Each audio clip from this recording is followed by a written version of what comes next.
Pozdrav ljudi, ja sam Zoran i dobrodošli u još jednu epizodu Kompasa. U današnjoj epizodi ćemo pričati o tečajevima poslušnosti i zašto su oni dobri i zašto bi ljudi trebali možda pohađati nekakav tečaj poslušnosti i što sve mogu tamo naučiti. Pa uživajte u nastavku videa.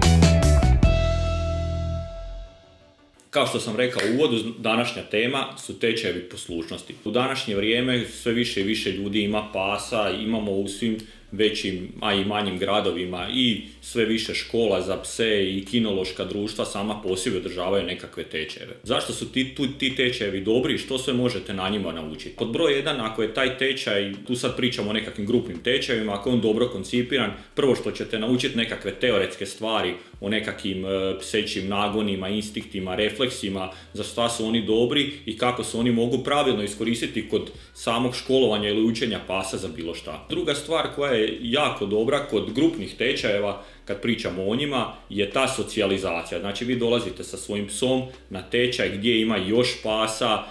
gdje ima još ljudi i automatski socijalizirate psa i automatski vam je prednost što sve što radite sa psom i što ga učite nekakve osnove poslušnosti koje ćete prolaziti na tom tečaju, da li je to sjedi, lezi, hodanje uz nogu ili bilo šta, znači odmah ga učite sa nekakvim ometajućim faktorima. Ok, kad vi sami vježbate sa svojim psom, kad ste negdje na livadi, imate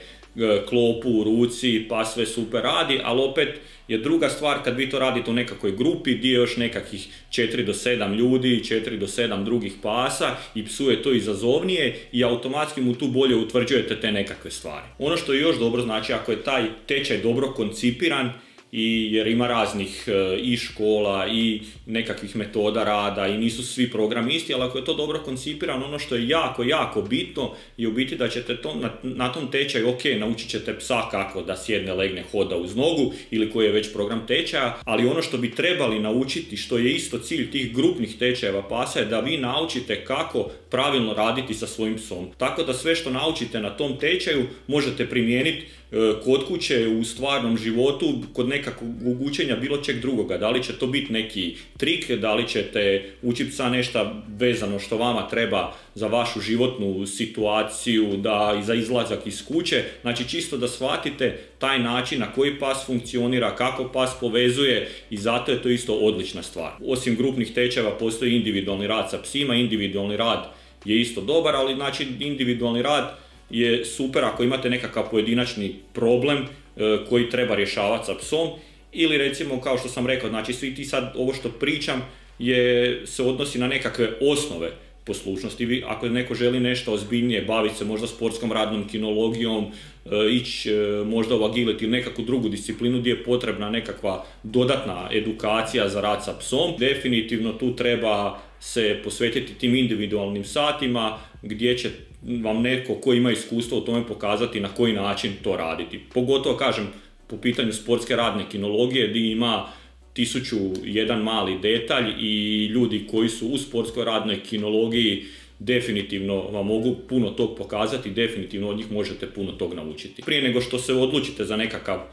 tečaj poslušnosti, svakako se raspitajte kod nekog ko je već išao u neku školu ili kinološko društvo, neki tečaj, kakve su metode rada, na koji način se radi, da li su zadovoljni, nisu zadovoljni. Jer kažem, svako od nas je drugačiji, svaka škola ima nekakvu svoju metodu, nekakav svoj program rada, ali u konačnici sve je to slično i sigurno ćete nešto naučiti. Ono na čem još možete obratiti pažnju kad se odlučujete za nekakav tečaj poslušnosti, za nekakvu školu ili nešto. U Hrvatskoj osobe koje se bave školovanjem pasa, koje vode tečajeve, bi trebale imati položeno od HKS-a, Hrvatskog kinološkog saveza, edukaciju gdje su oni licencirani voditelji tečaja. Ipak to nešto znači, ipak imaju nekakvo znanje, predznanje, ne mora to uvijek biti, ima tu dosta iskustva, ali opet je to nekakva, ajmo reći, dodatna garancija i velika većina ljudi koji su otvorili svoje škole i u sklopu kinoloških društava koji rade nekakve tečajeve poslušnosti imaju tu licencu za voditelja tečaja. Nadam se da vam je video bio zanimljiv, da ste čuli nešto što vam je bilo zanimljivo, da ćete se možda odlučiti za pohađanje nekakvog tečaja za školovanje pasa i vjerujte mi, to može biti samo nekakav plus, jer sigurno ćete naučiti nešto i vi, a i vaš pas. Što se mene tiče, bacite like, share, subscribe ko nije i vidimo se u nekom sljedećem videu.